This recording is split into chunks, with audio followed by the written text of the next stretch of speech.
بیڑا یہ تباہی کے قریب آن لگا ہے. اور ایک شاعر قلم توڑ گیا, کہنے لگا تجھ سے فریاد ہے اے گنبد خضرا والے, تجھ سے فریاد ہے اے گنبد خضرا والے, کعبے والوں کو ستاتے ہیں کلیسا والے. تجھ سے فریاد ہے اے گنبد خضرا. اپنے اندر دین کا درد پیدا کرو, ذوق پیدا کرو. حضرت عمر فاروق رضی اللہ تعالیٰ عنہ مدینے کی گلی سے گزر رہے ہیں, امیر المومنین ہے, مدینے کی گلی سے گزر رہے ہیں. ایک گھر کے اندر سے بچیوں کے رونے کی آواز آئی, بچیاں رو رہی ہیں, اور بچی اپنی ماں سے کیا کہتی ہے, کہتی اماں ابو بکر تو اب انتقال کر گئے, حضرت عمر کا پہلے دن ہے خلافت کا, اب ہمارا کیا بنے گا, ابو بکر تو وصال کر گئے. حضرت عمر فاروق رضی اللہ تعالیٰ عنہ نے رونے کی آواز سنی, دروازے پہ دستک دی, کہ بیٹو کیا بات ہے.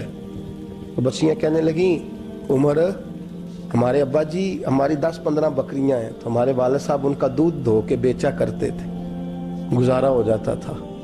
جس دن ابا جی فوت ہوئے تو اس دن سے لے کر ابو بکر صدیق روز عصر کے بعد آیا کرتے تھے, ہماری بکریوں کا دودھ دھو کے دیتے تھے, کچھ ہم پیتی تھی, کچھ بیچ لیتی تھی, گزارا چلتا تھا. جس دن ابو بکر صدیق خلیفہ بنے تو ہم نے جا کے کہا ابو بکر اب کون دودھ دھوئے گا, تو سیدنا صدیق اکبر رضی اللہ تعالیٰ عنہ نے فرمایا بیٹے پہلے تو میں مرضی سے خدمت کرتا تھا, اب تو مصطفیٰ کی امت کی نوکری میری ڈیوٹی بن گئی ہے, تو میں آؤں گا. بچیاں رو رہی ہیں, حضرت عمر کو بتاتی ہیں, کہتی ہیں اب ابو بکر چلے گئے ہیں تو ہم پریشان ہیں, یتیم ہیں, لاوارث ہیں, بھائی کوئی نہیں, کون آئے گا, کون دیکھ بھال کرے گا. حضرت عمر فاروق گھٹنوں کے بل زمین پہ بیٹھ گئے, ان چھوٹی چھوٹی بچیوں کو سینے سے لگایا, فرمانے لگے میں ابو بکر کا کیا کروں, میرے لیے رستے بڑے مشکل کر گیا ہے, میں اس کے کس بادشاہ وقت ہو کے وہ غریبوں کے گھروں میں آ کے ان کی بکریوں کا دودھ بھی دوتا تھا, امیر المومنین ہو کے یہ رنگ بھی تھا. پر میں بیٹیوں فکر نہ کرنا, جب تک عمر زندہ رہے گا, عمر آتا رہے گا, یہ نوکری کرتا رہے گا. کچھ دن بیتے تو حضرت عمر فاروق کو یاد آیا, اوخو مدینے میں ایک بوڑھی اماں بھی رہتی ہے جس کا کوئی گھر کا کام کرنے والا نہیں, اور جس بی بی کا کوئی بال بچہ نہیں, اور آنکھوں سے بھی وہ نابینی ہے. حضرت ابو بکر صدیق رات کے سناٹے میں جایا کرتے تھے, اس کے گھر میں جھاڑو دیتے تھے. یہ بادشاہ ہے, اس کی فقیری کا رنگ دیکھو, اس کو کنویں سے پانی بھر کے لا کے دیتے تھے. اور یہ لفظ آپ سنیں گے تو حیران ہو جائیں گے. اس بوڑھی اماں کے لیے نا ایک کونے میں گھر میں دور باہر شیر میں ایک جگہ کھود دی تھی جہاں وہ بی بی پخانہ اور پیشاب کرتی تھی. امیر المومنین حضرت ابو بکر صدیق رات کو جاتے تھے اور اس کا وہ پخانہ وہاں سے اٹھا کے باہر پھینک کے آیا کرتے تھے. اس عورت نے پیغام بھیجا کہ عمر سے کہو میری بھی ڈیوٹیاں تو نے سر انجام دینی ہیں. عمر فاروق ساری رات کام کرتے, سناٹا گہرا ہوتا تو جھاڑو دبایا ہے بغل میں, اور عمر فاروق نکلے ہوئے, اس بی بی کے گھر میں جھاڑو دیا جا رہا ہے. حضرت انس بن مالک فرماتے ہیں میں نے آخری عمر میں بھی اس بوڑھے عمر کو دیکھا ہے, اس بڑھاپے میں بھی میں نے اس شخص کو دیکھا ہے کہ جب وجود کمزور ہو گیا, داڑھی سفید ہو گئی, لیکن پھر بھی اس کا انداز نہیں بدلا. اس نے ساری زندگی بادشاہی میں فقیری کر کے گزار دی, یہ پھر بھی کسی کے گھر میں جھاڑو دیتا ہے, کسی کی بکریوں کا دودھ دھوتا ہے, یہ کسی غریب میرے دوست یہ. اور جب سیدنا فاروق اعظم رضی اللہ تعالیٰ عنہ خطبہ دینے بیٹھتے ہیں تو کپڑے پھٹے ہیں, پیبند لگے ہیں, مزاج سادہ ہے, بڑا مال آیا ہے, بڑا مال, لیکن تقسیم کر دیا. اور یہی انداز آگے اپنے گورنروں کو دیا. حضرت سعید بن عامر رضی اللہ تعالیٰ عنہ آپ کے گورنر ہیں, حمص کے گورنر ہیں. جب لسٹ آئی نا غریبوں کی, حضرت عمر نے کہا کہ حمص کے جتنے غریب لوگ ہیں ان کی لسٹ بنا کے بھیجو, ان کو چندہ لگانا ہے. تو 17ویں 18ویں نمبر پر حضرت سعید بن عامر کا نام بھی آ گیا, گورنر صاحب کا. تو حضرت عمر نے سوچا شاید کوئی اور سعید بن عامر ہے. فرمانے لگے یہ کون ہے, جس کی ڈیوٹی لگائی تھی اس سے کہنے لگے یہ سعید کون ہے. تو کہا حضرت جی ہمارے صوبے کا گورنر. تو فرمایا اس کی لسٹ فقیروں میں. فرمانے لگے پتہ نہیں آپ نے کیا رنگ بھر کے بھیجا ہے, مہینہ مہینہ یہ شخص درختوں کے پتے کھا کے گزارا کر دیتا. یہ میں فرشتوں کی کہانیاں نہیں سنا رہا آپ کو, میں آپ کو جنات کی یا عالم بالا کی باتیں نہیں, اس دھرتی پہ بسنے والے, اس دھرتی پہ وقت گزارنے والے